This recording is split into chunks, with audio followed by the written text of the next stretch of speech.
bersama di dalam Pray From Home. Ku tahu Bapa peliharaku, Dia baik, Dia baik.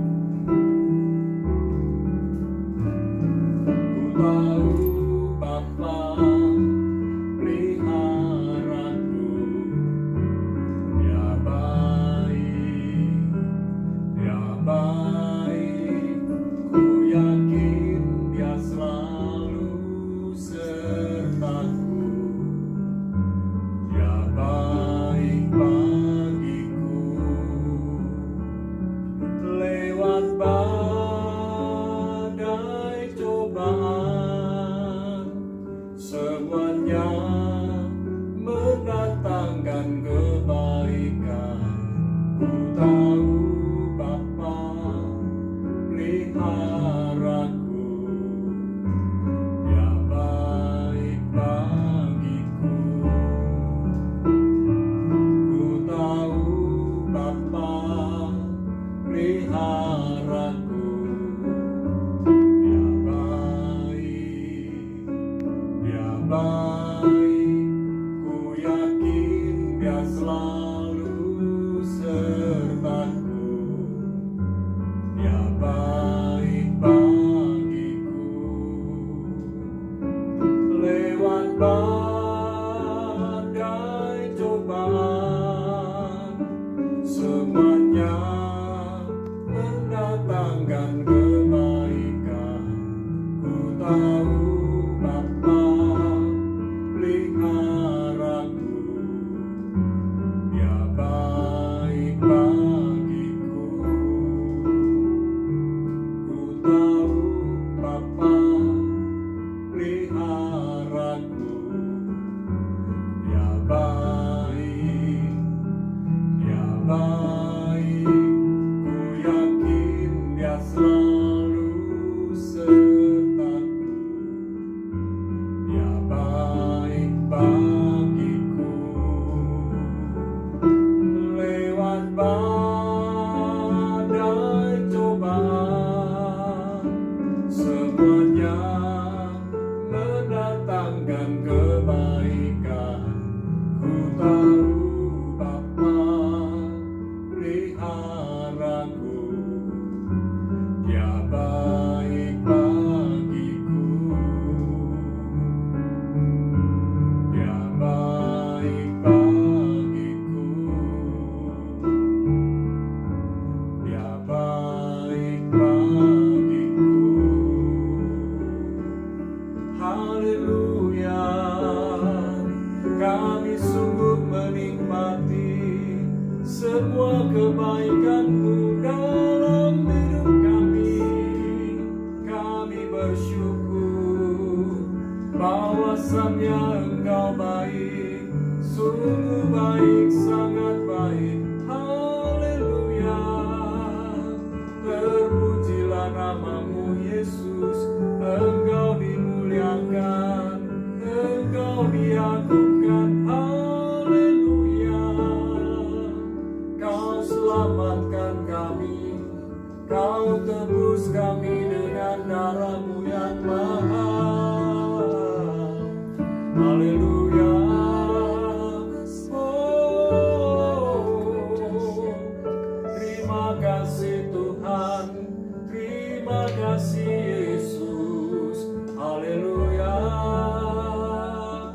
Terima kasih Tuhan, Kaulah kekuatan kami, Kaulah sumber kemenangan kami, sumber kesembuhan, sumber pemulihan.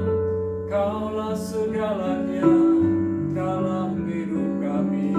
Kami bersyukur. Haleluya.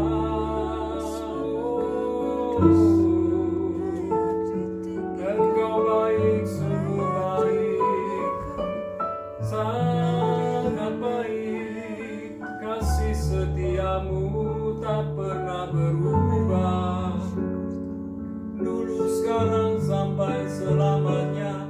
Haleluya.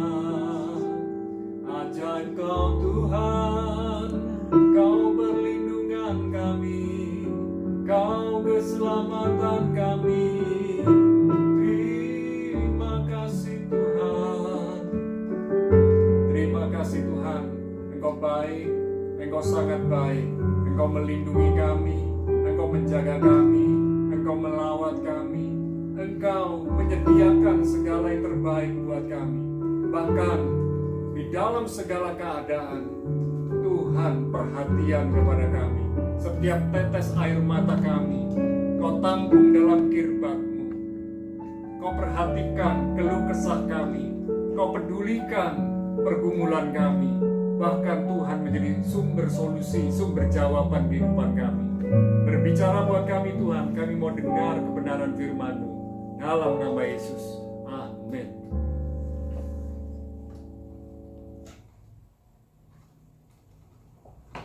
Ya, shalom, malam ini saya akan sharing firman Tuhan.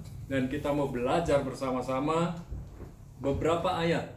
Jadi saya mau sharing tentang hidup dalam kebenaran. Dan mari kita belajar bersama-sama. Kita baca terlebih dahulu dari Mazmur 26 ayat yang ketiga. Dikatakan, sebab mataku tertuju pada kasih setiamu, dan aku hidup dalam kebenaranmu. Sekali lagi saya baca, sebab mataku tertuju pada kasih setiamu, dan aku hidup dalam kebenaranmu. Saudara yang dikasih Tuhan, kasih setia Tuhan tidak pernah berakhir. Kasih setia Tuhan kekal selama-lamanya. Dan yang inilah yang bisa kita lakukan. Kita melihat kebaikan demi kebaikan Tuhan yang ada dalam kehidupan kita. Mari kita belajar bersyukur. Mari kita belajar bersukacita. Mari kita belajar menyerahkan hidup kita kepada Tuhan. Dengan sungguh-sungguh bahwa yang terbaik yang datang dari Tuhan selalu tepat waktu buat kita. Ini yang perlu kita tanyakan dalam hidup kita. Apakah arti hidup dalam kebenaran? Sepertinya ini sederhana, simple, tapi kita harus benar-benar pelajari. Dan saudara, mengapa kita hidup dalam kebenaran? Ini penting sekali. Oleh sebab itu, dua hal yang saya mau bagikan buat saudara. Yang pertama, apa yang menjadi fokus kita? Dalam Mazmur 26 ayat yang ketiga, sekali lagi saya bacakan, sebab mataku tertuju pada kasih setiamu, dan aku hidup dalam kebenaranmu. Saudara, mari kita belajar fokus, dan kita harus pahami bahwa fokus kita itu menyatakan, memperlihatkan isi hati dan motivasi kita. Jadi, di mana fokus kita, itulah isi hati dan motivasi kita berada. Itu semua akan terlihat. Dan mari kita belajar berfokus kepada dua hal. Kasih setia Tuhan, dan yang kedua, hidup dalam kebenaran. Nah, sekarang kita mau lihat apa dan siapa kebenaran itu. Kebenaran adalah pribadi Tuhan itu sendiri. Dalam Yohanes 14 ayat yang ke-6, Yesus berkata, aku adalah jalan, aku adalah kebenaran, dan aku adalah hidup. Saudara yang dikasih Tuhan, dalam Yohanes 14 ayat yang ke-6 dikatakan, akulah jalan, kebenaran, dan hidup. Dikatakan demikian, kata Yesus kepadanya, akulah jalan dan kebenaran dan hidup. Tidak ada seorang pun yang datang kepada Bapa kalau tidak melalui aku. Jadi, mari kita belajar benar-benar tahu siapa jalan kita, tahu siapa kebenaran kita, tahu siapa hidup kita. Semuanya berfokus kepada Yesus. Dan Yesus adalah satu-satunya jalan menuju surga. Beritakan ini, sampaikan ini kepada orang-orang lain. Mungkin mereka akan mencemooh saudara. Mungkin mereka akan berkata, kamu itu. Tapi Yesus adalah sang kebenaran. Dialah sang kebenaran, dialah sang hidup, dan dia sendiri adalah sang jalan itu. Sehingga jalan kebenaran dan hidup ada melalui Yesus Kristus. Saudara, hal yang pertama, apa yang menjadi fokus kita? Fokuslah kepada kasih setia Tuhan, fokuslah hidup dalam kebenaran. Dan bagaimana hidup dalam kebenaran? Ada beberapa ayat yang bisa kita baca. Roma pasal yang ke-6, kita perhatikan Roma pasal yang ke-6, ayat 18. Ini yang pertama, bagaimana hidup dalam kebenaran. Roma 6 ayat 18 dikatakan, kamu telah dimerdekakan dari dosa dan menjadi hamba kebenaran. Mari kita belajar meninggalkan dosa. Hidup dalam kebenaran artinya meninggalkan dosa. Dosa dan kebenaran tidak bisa bergabung. Dosa dan kebenaran tidak bisa menjadi satu. Kita tidak bisa menjadi hamba dosa sekaligus hamba kebenaran. Kita harus memilih salah satu, hamba dosa atau hamba kebenaran. Oleh sebab itu saya mendorong saudara, hiduplah sebagai hamba kebenaran yang melakukan kebenaran dengan meninggalkan dosa. Yang pertama. Yang kedua, Roma 6 ayat 19. Dikatakan, aku mengatakan hal ini secara manusia karena kelemahan kamu. Sebab sama seperti kamu telah menyerahkan anggota-anggota tubuhmu menjadi hamba kecemaran dan kedurhakaan yang membawa kamu kepada kedurhakaan, demikian hal kamu sekarang harus menyerahkan anggota-anggota tubuhmu menjadi hamba kebenaran yang membawa kamu kepada pengudusan. Mari, yang kedua dari bagaimana hidup dalam kebenaran. Yang pertama tadi meninggalkan dosa. Yang kedua, komitmen hidup kudus. Komitmen hidup kudus ini sangat penting dalam kehidupan kita. Sebab yang namanya kudus berarti meninggalkan kehidupan najis. Najis dan kudus tidak bisa bergabung bersama-sama. Orang yang biasa berkata-kata kebenaran sulit berkomunitas dengan orang-orang yang selalu memperkatakan perkataan kotor, cemooh, pikiran-pikiran yang negatif.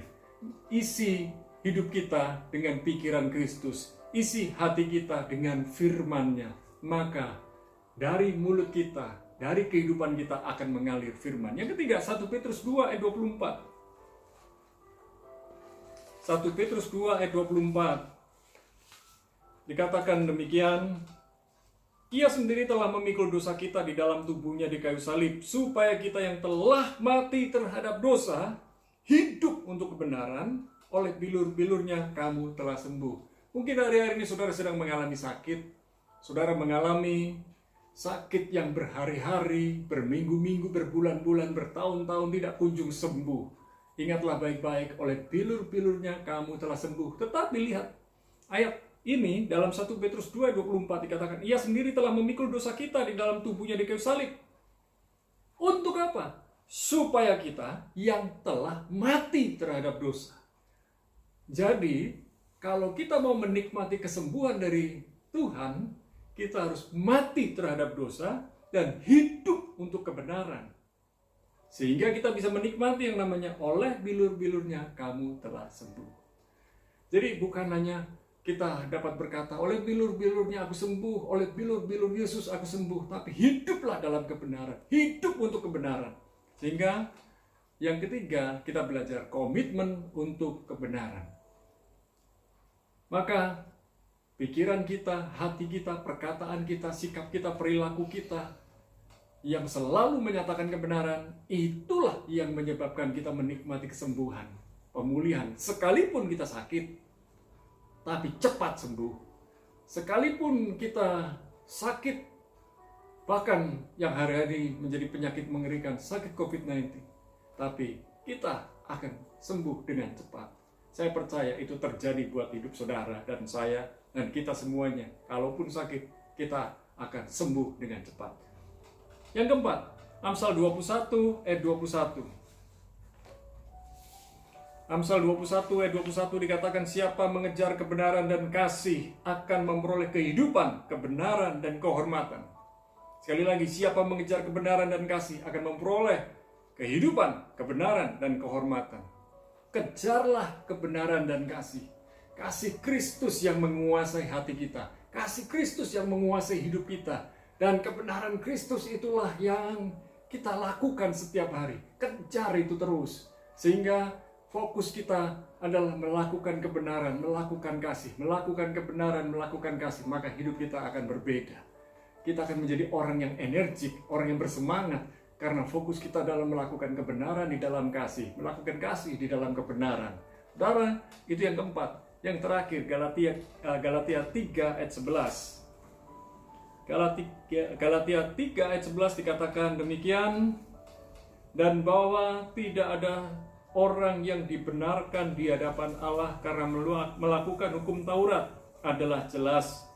Karena orang yang benar akan hidup oleh iman. Galatia 3 ayat 11, orang benar hidup oleh iman. Jadi kalau saudara mengaku sebagai orang benar, statusnya sebagai orang benar, pada kenyataannya kita menjadi orang benar karena kita sudah dibenarkan oleh Tuhan, bukan karena perbuatan kita, tapi perbuatan Tuhan. Marilah kita hidup di dalam iman. Hidup oleh iman kita kepada Yesus Kristus. Akhir kata, hidup dalam kebenaran bukan kemustahilan. Jangan mau ditipu dan diperbudak iblis.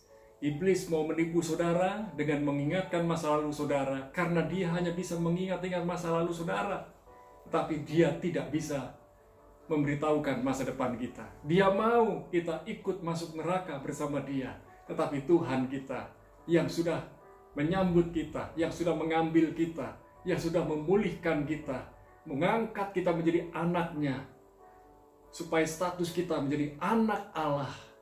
Kita dibenarkan masa depan kita, masa depan yang indah, yang penuh harapan bersama dia suatu hari kelak di surga. Mari kita berdoa.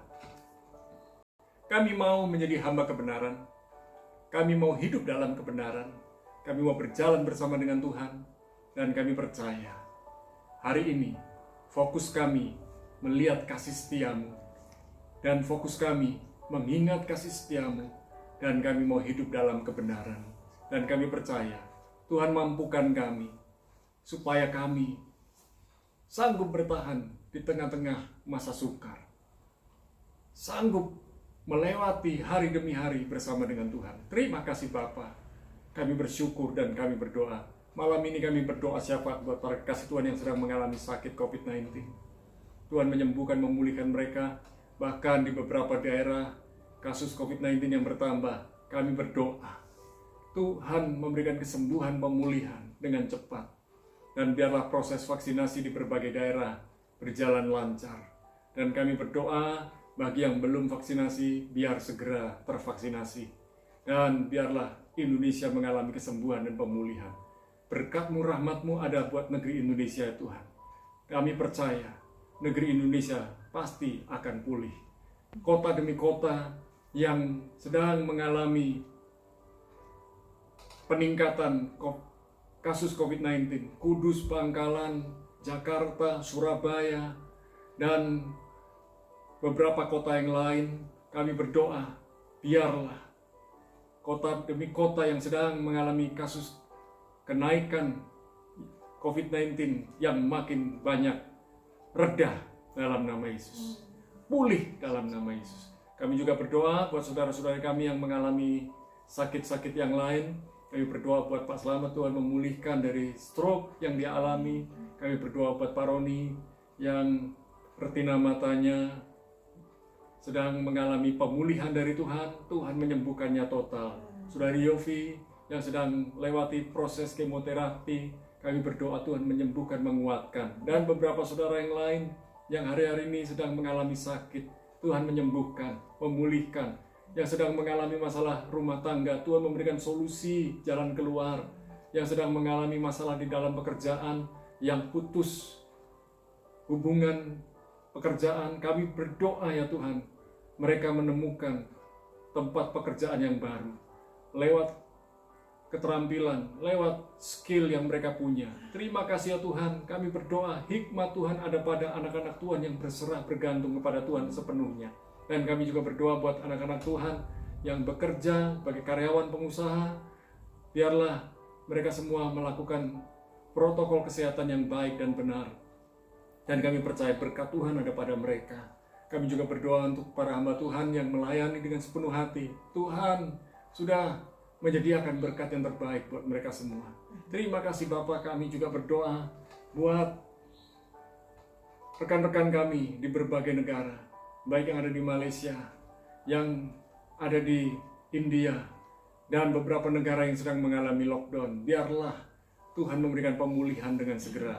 Kami juga berdoa untuk saudara-saudari jemaat terkasih Rock Jajak, biarlah apapun yang Anda kerjakan bersama dengan Tuhan, Tuhan yang membuat Anda berhasil, beruntung, berlipat ganda, berkemenangan di dalam Tuhan. Demikian pula para kekasih Tuhan yang lain, keluarga Alvinsio yang ada di Selangor, Malaysia, Tuhan melindungi, menyertai kalian semua. Kami juga berdoa keluarga Miss Lydia yang baik yang ada di Jakarta maupun Manado, Tuhan menyertai, melindungi. Kami berdoa buat Bu Menok, Bu Ikut, biarlah mereka menikmati pemeliharaan Tuhan, kesehatan mereka dipulihkan dari Tuhan, dan hubungan dengan keluarga yang harmonis. Kami menyerahkan Ibu Siana di Tangerang. Kami berdoa ya Tuhan, rahmat-Mu, berkat-Mu ada padanya, dan Tuhan memberikan kesembuhan, pemulihan, kesehatan, dan semangat yang luar biasa dalam hidupnya. Kami serahkan Haris dan Intan, Tuhan memberikan hikmat khusus buat mereka di dalam pekerjaan mereka, di dalam rumah tangga mereka. Tak lupa kami berdoa untuk Ibu Yuliana yang ada di Bali, dan kami juga berdoa buat rekan-rekan kami semuanya yang ada di Bali. Tuhan memberikan perlindungan di tengah-tengah situasi kondisi pandemi seperti hari ini. Rekan-rekan hamba Tuhan yang melayani dengan giat, kami berdoa Tuhan menolong mereka semuanya. Terima kasih Bapa. Malam ini kami mengangkat kedua belah tangan kami, turunkan segala berkat-Mu yang terbaik. Di dalam nama Bapa, Putra, dan Roh Kudus, di dalam nama Yesus. Mari kita katakan sama-sama, amin. Tuhan menyertai saudara, melindungi saudara. Tuhan Yesus memberkati.